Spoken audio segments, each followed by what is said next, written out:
नाज़रीन, एक तरफ़ कोरोना वायरस ऐं ॿी बीमारियूं आहिनि ऐं ॿिए तरफ़ त जेके पैरामेडिकल जा स्टाफ आहे जेको उहो पंहिंजे मुतालबनि जे लाइ मनता लाइ उहे एहतिजाजी टोकन बाइकाट कया विया आहिनि। तोखे अपील था कयूं त बराए महिरबानी करे हिननि डॉक्टरनि खे जाइज़ी मसइला जेके बि हल कया वञनि। अहिड़ी जेको आहे सो सीरियस सिचुएशन में उहा जेको आहे सो इहा क़दम खयों आहे त हाली 2 कलाक टोकन हड़ताल कई वञे त जीअं असांजा उहे मुतालबा मंज़ूर कया वञनि।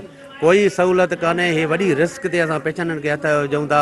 न को जेको आहे सो असांजी मास्क आहे, न का ड्रेस आहे, कुझु ई कोन्हे को। असीं टेबल टॉक भी काफ़ी दफ़ा कया आहिनि ऐं सेक्रेटरी साहब असांखे दिलासा ॾेई करे वापसि कयो आहे।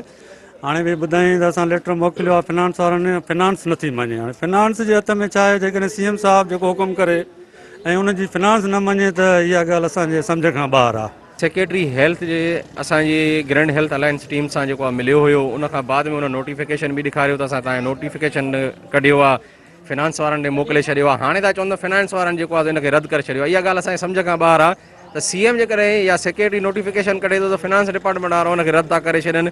इहा सम्झ में ॻाल्हि नथी अचे। नाज़रीन, तव्हां ॿुधो जेके पैरामेडिकल ऐं नर्सिस जेके अॻवाननि जे ॻाल्हि ॿोल ॿुधो त हुन चयो त CM जे हुकुम के बि फिनांस ठुकारे छॾियो आहे। छा CM जी एतिरी पावर न आहे जेको हुकुम करे उहा ते अमल करे सघे। कैमरामैन आकिम बिरो सां गॾु अयूब बिरोही, सन TV न्यूज़ मधे जी।